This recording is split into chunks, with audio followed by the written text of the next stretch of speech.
कविता अपने माता पिता की बहुत लाडली थी। 3 बड़े भाइयों की बहन थी। कोई भी चीज मांगने पर उसी वक्त सामने हाजिर हो जाती। पूरे घर में रौब था उसका। पूरे परिवार और नौकरों पर राजकुमारी की तरह हुक्म चलाती थी कविता। स्कूल में भी पूरा रौब था उसका। बड़े घर की लाडली जो थी वह, ऐसे ही उसने कॉलेज में दाखिला लिया। उसके ठाठ बाट, बड़ी गाड़ी में आना जाना, हर दिन नया फैशन देखकर हर कोई उससे दोस्ती करना चाहता था। थोड़े ही दिनों में उसके बहुत से दोस्त बन गए। पूरे कॉलेज में उसकी अपनी ही एक पहचान थी। इन दिनों उसके घर एक रिश्ता आया। खानदानी लोग थे और पापा की पुरानी जान पहचान थी उनके साथ। कविता के साथ कोई जबरदस्ती नहीं थी। वर्टिकल बार पर कविता ने फिर भी हाँ कर दी, क्योंकि वह अपने परिवार से बहुत प्यार करती थी। वह जानती थी कि वह लोग उसका अच्छा ही सोचेंगे। लड़के का नाम राज था। राज काफी पढ़ा लिखा और समझदार लड़का था। ससुराल वाले भी बहुत अच्छे थे। ससुराल में कविता की जगह वैसी ही थी जैसी कि मायके में। कोई भी कार्य कविता की सलाह के बिना नहीं होता था। सबकी लाडली बहू बन गई थी वह। फिर उसके घर एक बेटे का जन्म हुआ। राहुल कविता को जान से प्यारा था। पोता पाकर ससुराल वाले तो फूले नहीं समाते थे। कविता कभी कभी सोचती कि उसकी किस्मत कितनी अच्छी है। उसका हर अपना उसे कितना प्यार करता है। चाहे जीवन में कैसा भी समय आए, मेरे अपने हमेशा मेरे साथ हैं।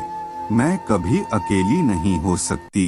कितनी खुशकिस्मत हूँ मैं। पर शायद कविता की खुशियों को उसकी अपनी ही नजर लग गई थी। एक दिन वह मायके जाने की जिद कर बैठी। राज को बहुत काम था, लेकिन वह फिर भी उसे ले गया। रास्ते में उनकी गाड़ी अन्य गाड़ी से टकरा गई। कविता, राज और राहुल बहुत बुरी तरह से जख्मी हो गए। काफी दिनों के इलाज के बाद राज और राहुल तो ठीक हो गए, लेकिन कविता पूरी तरह ठीक ना हो सकी। सर पर चोट लगने के कारण वह अपनी आंखों की रोशनी खो बैठी। अब कविता की किस्मत जैसे उल्टे पांव चलने लगी।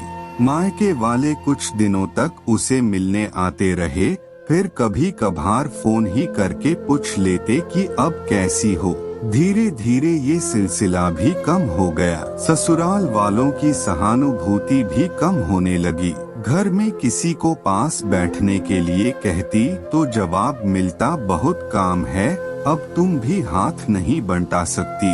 राज भी चिड़चिड़ा हो गया था। बस राहुल ही था उसके साथ, जिसके साथ हंसते खेलते उसका वक्त गुजरता।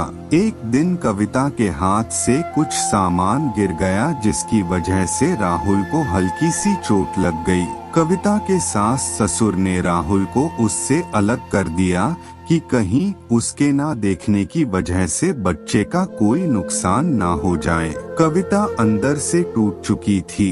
एक दिन उसने सबके सामने मायके जाने की इच्छा रखी तो राज उसे तुरंत मायके छोड़ आया, जैसे कि वह भी यही चाहता था। लेकिन राहुल को उसके साथ नहीं भेजा गया। कविता कभी राहुल से दूर नहीं रही थी, पर अपनी कमी के कारण उसने ज्यादा बहस नहीं की। कविता को लगा कि वह 3-4 दिन वहाँ रहेगी तो थोड़ा हवा पानी बदल जाएगा, क्योंकि वह कितने दिनों से कहीं भी बाहर नहीं गई थी।